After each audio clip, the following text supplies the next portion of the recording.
Thank you all for coming back from lunch on time. I'm really excited to be here, and I really appreciate the organizers for inviting me, and especially to the Leakey family for very recently welcoming me into the TBI fold.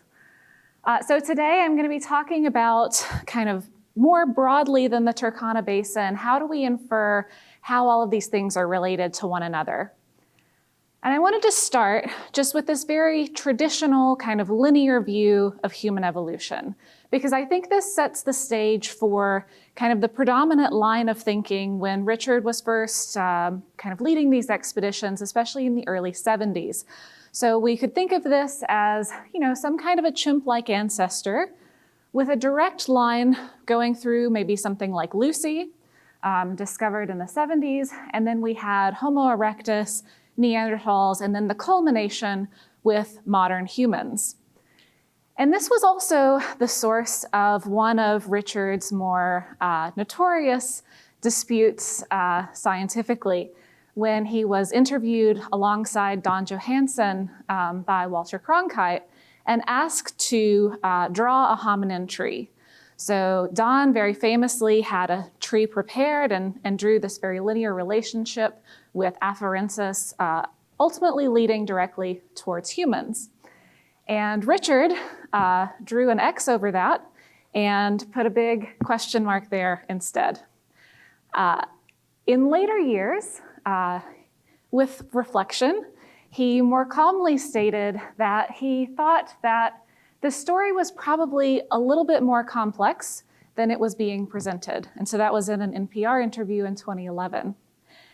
I think that the last 50 or 60 years of field work have probably proven Richard right, that it is a very complex hominin family tree with as many as 6 or 7 different hominin species coexisting at a given time. And we know from talks that were given in the last few days that that's getting pushed earlier and earlier, where we have a diversity of hominin species, not just at 2 million years, but probably also at 3 million years, and who knows, maybe at 4.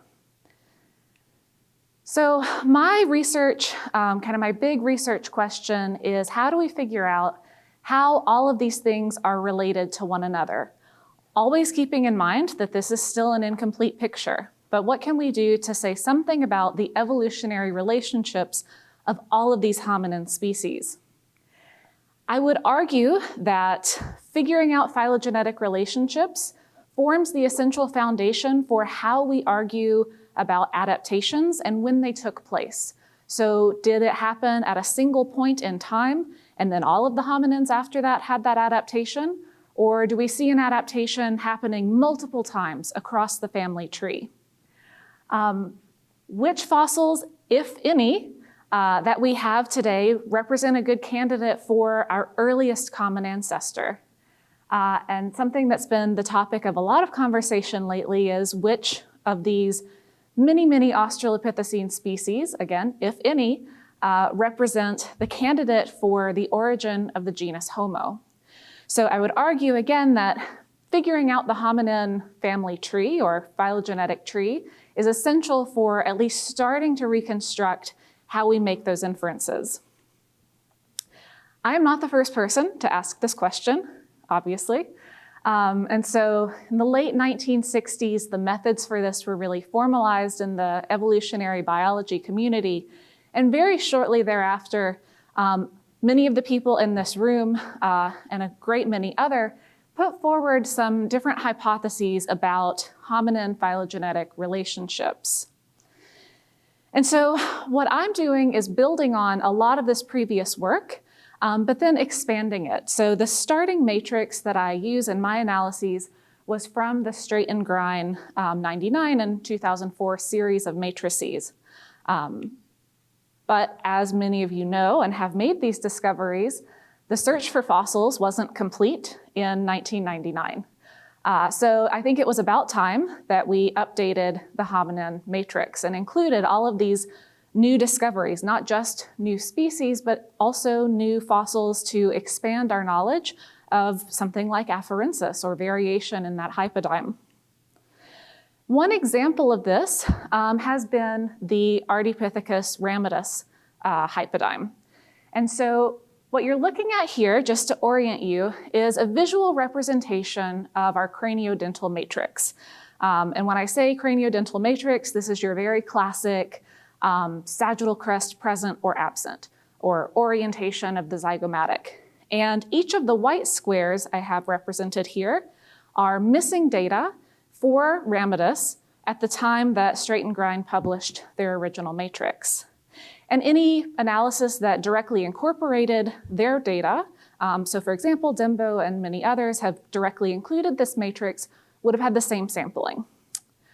What we wanted to do as kind of a first step before we think about including new species is include the 2009 publication of Ramidus fossils.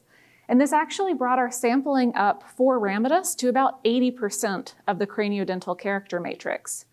And for anyone who knows anything about parsimony, you know that the characters that you have at the very base of your tree, the very earliest part of your tree, are going to influence how we infer evolution along the rest of the tree. So filling in this really early gap was really critical for the stability of the rest of the analysis.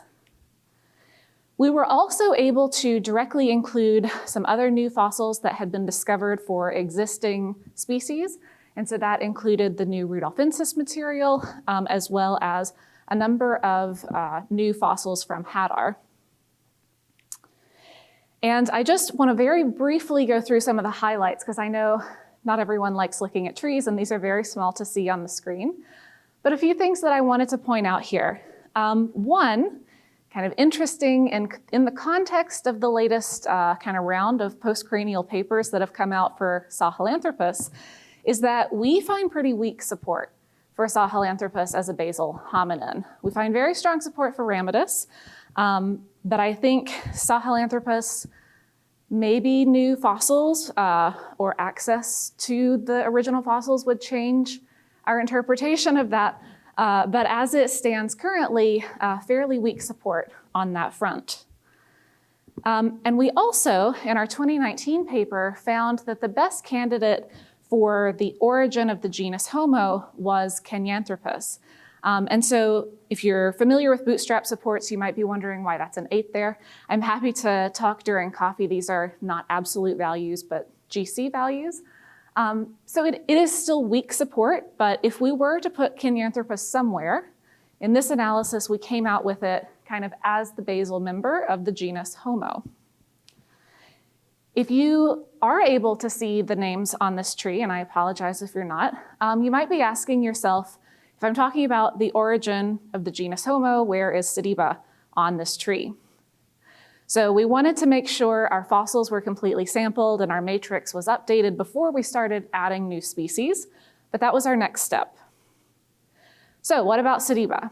As we know, a lot of people have proposed that it might share a unique link with the genus Homo on a combination of primitive and more derived characteristics, particularly in the cranium. However, others have argued that a lot of these Homo-like characteristics are simply because we're looking at a juvenile.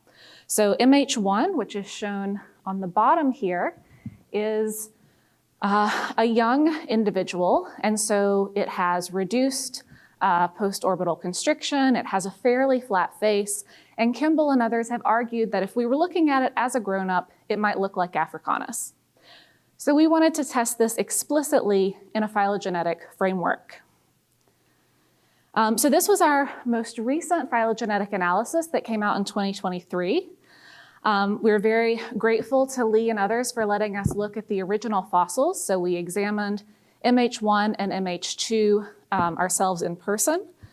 And we really wanted to evaluate the impact of those ontogenetically driven characters. So what happens if you just treat those all as missing data for Sediba? We assume we don't know what it would have looked like as an adult at all. We also wanted to explicitly test the hypothesis that it might share a sister relationship with Africanus. And so we use Bayesian methods to do that. Happy to talk about those later.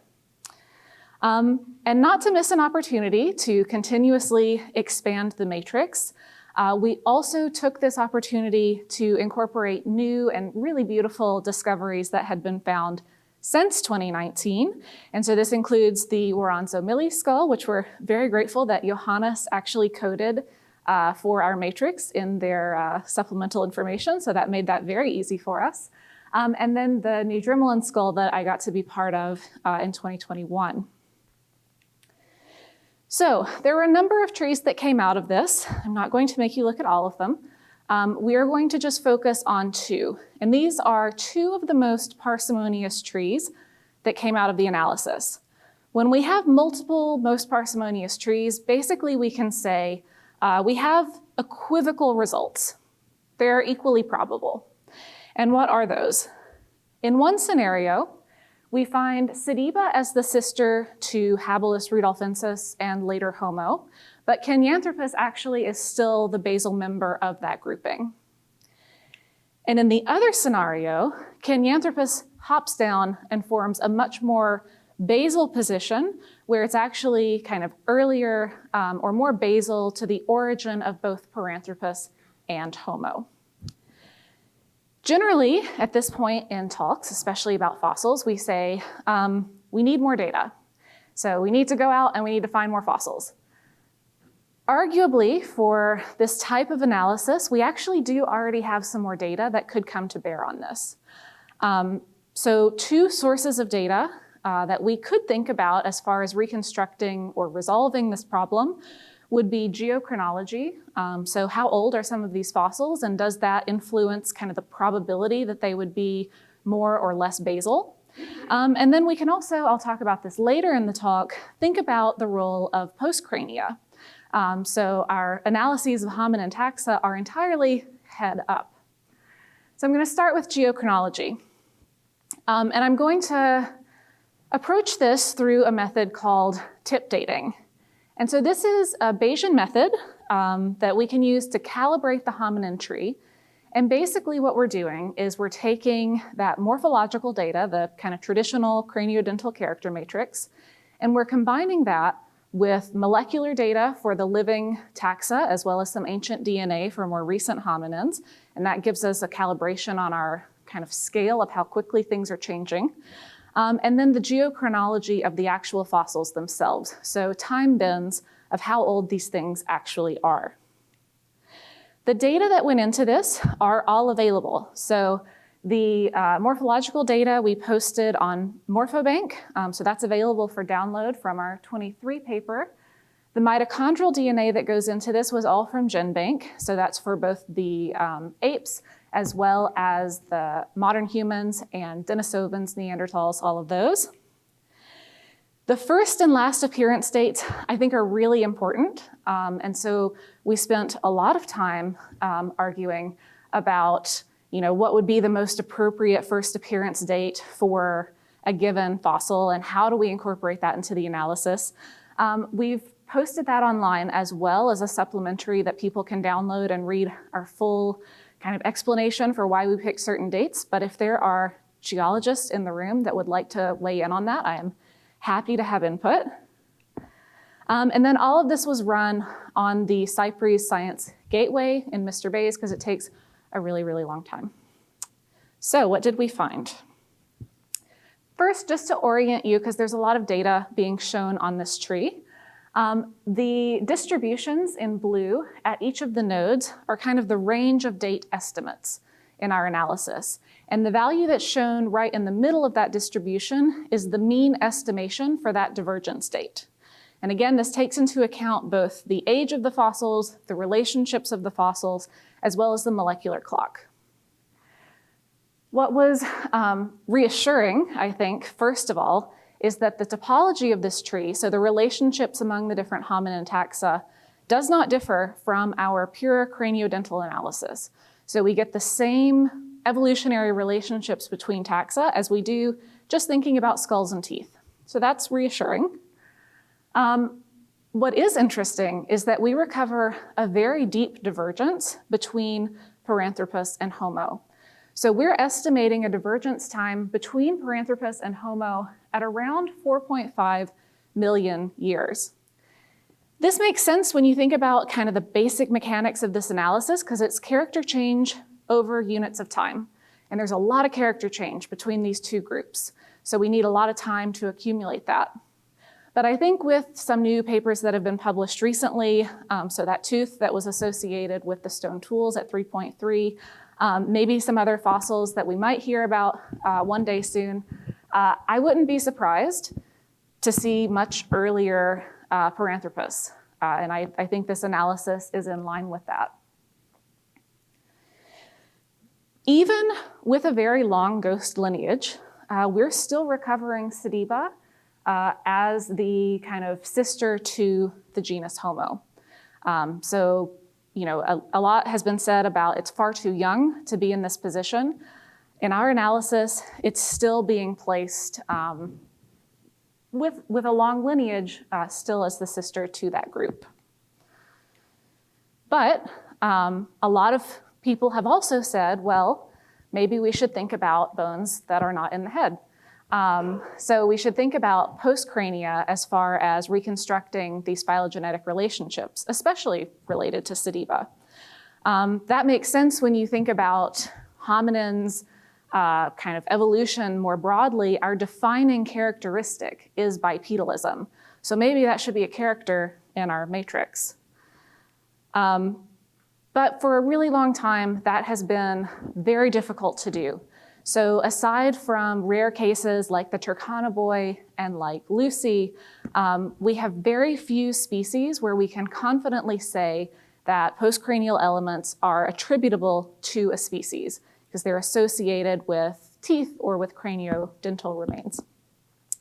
That is changing rapidly, as we reviewed in a recent paper, and this is because of discoveries like Sediba, like Littlefoot, like the Ramidus skeleton. I think we actually are now in a position where we can incorporate postcranial data. So this started as part of my postdoctoral work with Ashley Hammond at the AMNH, and continues now because my postdoc was during COVID. If you think about kind of the entirety of the data that we use to estimate these evolutionary relationships, we have around 110 characters, so about 110 data points. By my estimate, by the time we finish this, we should be closer to around 600 data points across the skeleton that we're using to infer evolutionary relationships. And so I think that puts us at a really exciting time to rethink how all of these hominin taxa might be related to one another, and how we might go about sorting out some of that diversity that we see throughout the Australopithecines, and now that we're seeing within the genus Homo. All right, so thank you very much.